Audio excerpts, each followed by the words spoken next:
Hello students, I am Shobha Pandey and this is the lecture second of consumer behavior. The topic that we are going to discuss today is relevance of consumer behavior. These are the references. Suja R. Nair book on consumer behavior in Indian perspective by Himalaya Publishing House. Second book is Schiffman and Kanuk book on consumer behavior by Printice Hall India. Third is Satish K. Batra and S. H. S. Kazmi book on consumer behavior published by Excel Books India. Fourth one is NPTEL course on consumer behavior that is conducted by IIT Madras. So these are all references that you can go through. Now, the most important thing is whenever we study any subject or any topic, the first thing that comes to our mind is why we are studying this particular topic or this particular subject.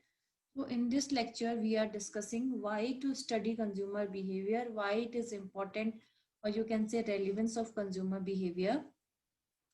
So consumer behavior helps in the following uh, decisions: analyzing the environment, segmentation, targeting and positioning, designing the marketing mix, designing the marketing strategy, governmental, non-profit organization and social marketing. This all we are going to discuss in the coming slides one by one. The first one is analyzing the environment. The environment, the analysis of environment helps in identifying opportunities. Opportunities can be in the form of new customers, new markets, with unfulfilled needs and wants, and we can overcome threats by developing and implementing best marketing strategy. And what we require for this, we have to examine the trends and conditions prevailing in the marketplace, what kind of lifestyle consumers are following, what are their income levels, and what are other factors that are affecting the consumer decision making process. Nowadays, the dual income families are increasing day by day as both husband and wife are working together. So they have very less time to focus on household activities. So they search for such type of household gadgets which minimizes their effort and provide greater convenience. So, for example, washing machine, mixer grinder, vacuum cleaner, or childcare centers are the few gadgets, and childcare centers are those facilitating for their child cares. So this help in providing help to those who are working. Second thing is segmentation, targeting, and positioning. Segmentation is dividing the market into homogeneous groups. Homogeneous means they have similar needs and wants. Once you have identified that segmentation has been done, you have to identify that which particular segment you have to target. Suppose you have divided the entire market into three segments, that is 0 to 18 years, 19 to 39 years, or above 40 years. So these are the three segments you have created.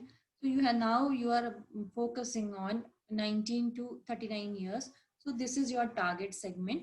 Now, the third thing that comes in STP is positioning. Positioning is how consumer is going to see your product, what kind of image is formed in his mind when he or she thinks about your product. So reviewing of market opportunities help in identifying such distinct consumer segments which has unique wants and needs, and identifying these groups and analyzing the behavior and what kind of purchase decisions they are making enables marketeer to design and market products according to their needs and wants. For example, a consumer study revealed that many existing and potential users did not want to buy a shampoo packed of rupees 60 rupees, and they would rather prefer a low priced sachet containing enough quantity for one or two washes. So after doing this analysis, company find that better to introduce shampoo sachet and which increase their sales.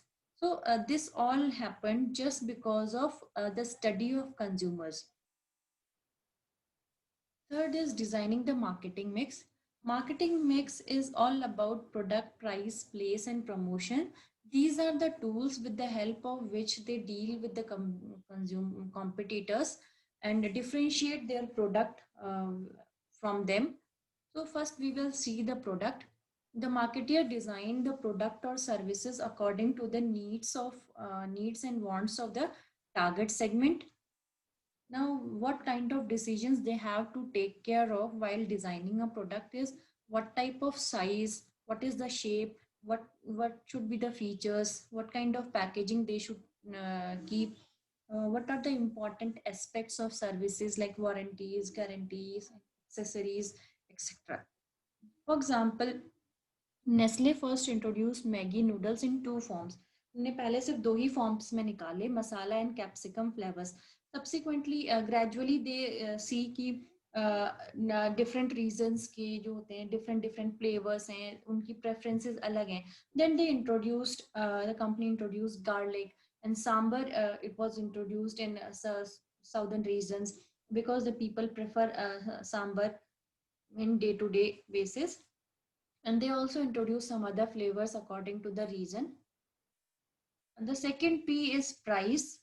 Now, what are the things that we should keep while designing a product regarding price?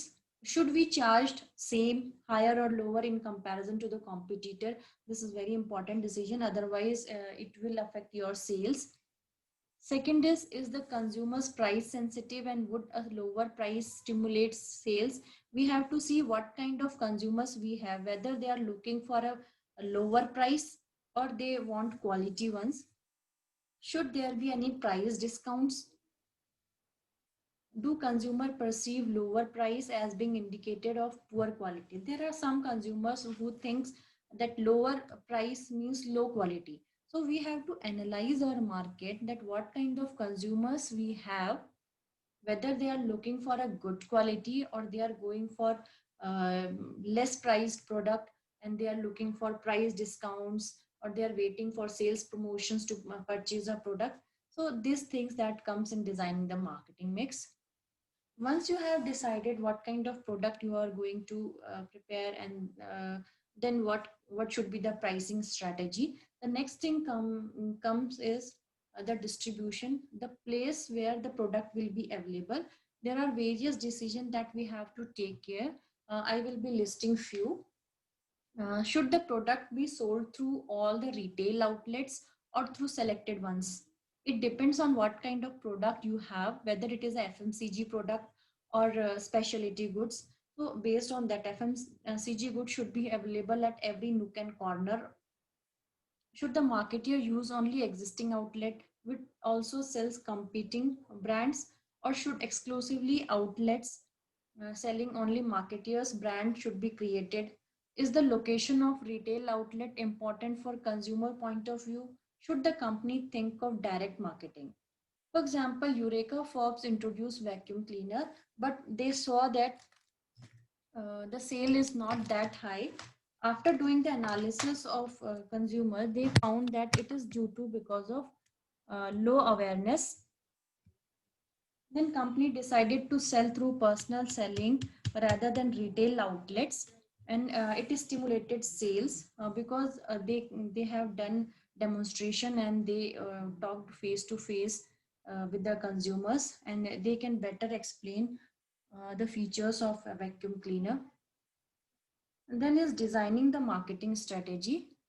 Now, what kind of promotion should be followed? Whether it should be advertising alone or it should be clubbed with sales promotion. So, company require information regarding the target consumers, their location, and what type of media they are following. For example, if we see industrial products, there is no need of advertisement. They generally send brochures with specifications, um, and the salesperson will make the follow-up visits to know what are their uh, response. In consumer products, get the maximum share of advertising because consumer will be aware only when you do advertisements, you post banners, etc. Uh, at a visible places. If we see pharmaceutical industry, they are using personal selling for prescription drugs. They are visiting the doctors and they are telling that you tell your patients regarding our drugs. Insurance companies are following both these approaches, advertising as well as personal selling.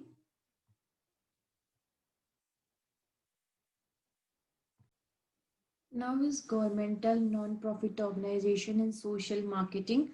Consumer behavior studies are useful in designing market strategies by social, governmental and non-NGOs. They want to make aware about their programs like family planning, uh, awareness about AIDS, crime against women, safe driving, environmental concern. These are the very important programs for general consumers. There are other societies which has been developed, which is of general use. That few I have listed here, like UNICEF greeting cards, Red Cross Society, CRY, etc. So we will be studying these three in the next slide. Next, UNICEF greeting card. This card was launched as fundraising activity for UNICEF that continues till date, and lots of cards have been printed, that is in hundreds of millions. Then second is the Red Cross Society. It is an international organization that helps people who are suffering from war, floods, and diseases. This is the society which is dedicated to this type of people. CRY is Child Rights and You. This is an Indian non-governmental organization that works towards restoring the basic rights of underprivileged Indian children. So these type of organizations are making use of consumer analysis to design their products or their programs to make aware people about these things. Now the assignment that you have to do is to list out how knowledge of consumer behavior helps a marketer in designing 4Ps. You have to submit this assignment within 24 hours, and you have to upload this assignment through Google Form. Immediately after this lecture, you will be receiving the link, and please submit the assignment on the same day so that it will not be piled up for you. So this is all for today. Thank you. We will be meeting tomorrow. Good luck and stay safe.